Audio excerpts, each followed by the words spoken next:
Hello tout le monde, je vais super bien et j'espère que vous aussi. Aujourd'hui, je vous emmène dans l'industrie musicale pour percer les mystères du streaming. S'il est certain que le marché de la musique se porte bien, qu'en est-il des artistes et de leurs revenus? Comment se répartit l'argent des plateformes de streaming? C'est le sujet que je vous propose aujourd'hui. Si vous êtes posé, chrono activé, alors c'est parti!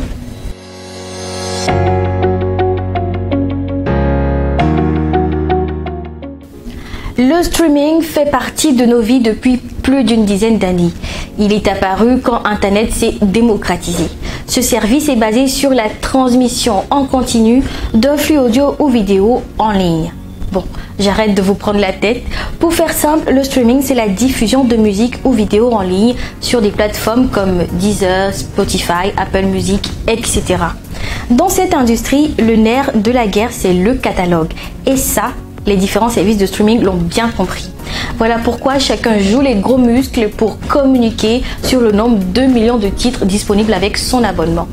Parmi les plateformes de streaming, il y a celles qui sont gratuites, mais en contrepartie, vous avez de la publicité, beaucoup de publicité, et il y a celles qui sont accessibles seulement avec un abonnement payant.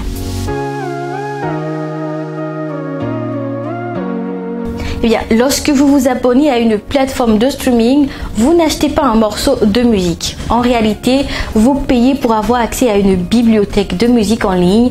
Et comme pour les livres dans le monde physique, vous pouvez écouter ce que vous souhaitez quand vous le souhaitez. Il existe également des options pour écouter les morceaux en mode déconnecté. Mais si la plateforme retire définitivement un morceau, il ne sera plus accessible et rien ne vous permettra plus de l'écouter. L'offre légale de streaming par abonnement a été vantée pour endiguer le piratage en ligne des œuvres musicales et permettre ainsi la rémunération des artistes et des acteurs de la chaîne de production culturelle. Sauf qu'en y regardant de plus près, le système de rémunération ne profite que très peu aux créateurs. Alors, aussi surprenant que cela puisse paraître, ce n'est pas parce que vous écoutez très régulièrement, voire uniquement le même artiste, que ce dernier va voir ses revenus s'accroître. Parce que les plus gros acteurs du streaming musical, Spotify, Deezer, Apple Music ou encore SoundCloud, utilisent un système économique centré sur le marché. Ce système détermine que la rémunération associée à un titre est calculée au prorata du nombre d'écoutes de ce titre sur le nombre total d'écoutes réalisées via la plateforme. En d'autres termes, il s'agit d'une sorte de pot commun partagé selon le volume global d'écoute des utilisateurs. C'est un peu inégal. Heureusement qu'il y a des plateformes comme Dingastream qui soutiennent l'idée d'un système plus égalitaire. Des plateformes alternatives plus soucieuses et proches des artistes que les gros labels du marché.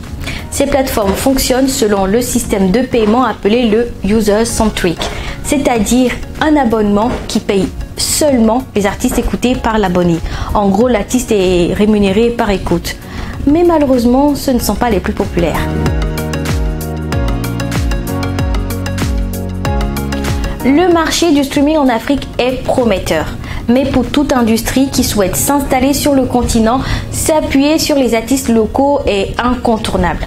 Et la plateforme africaine Dingastream propose un catalogue riche et diversifié couvrant les différentes époques et les différents genres de musique afro, traditionnelle, afro-pop, rap, drill, enfin tout ce que vous voulez. Vous avez donc l'opportunité de créer une playlist pour écouter de la musique, des podcasts et surfer de façon illimitée. Et en même temps, vous rémunérez votre artiste et vous luttez contre le piratage.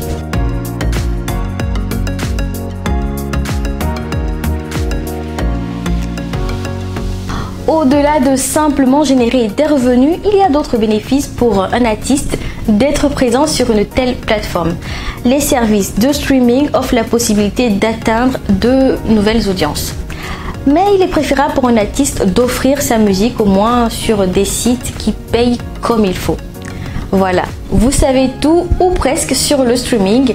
Je vous laisse écrire dans les commentaires vos questions et on se retrouve jeudi prochain. Et je tiens à vous informer que les numéros de cette émission sont disponibles en podcast sur Dingastream. Allez, à bientôt!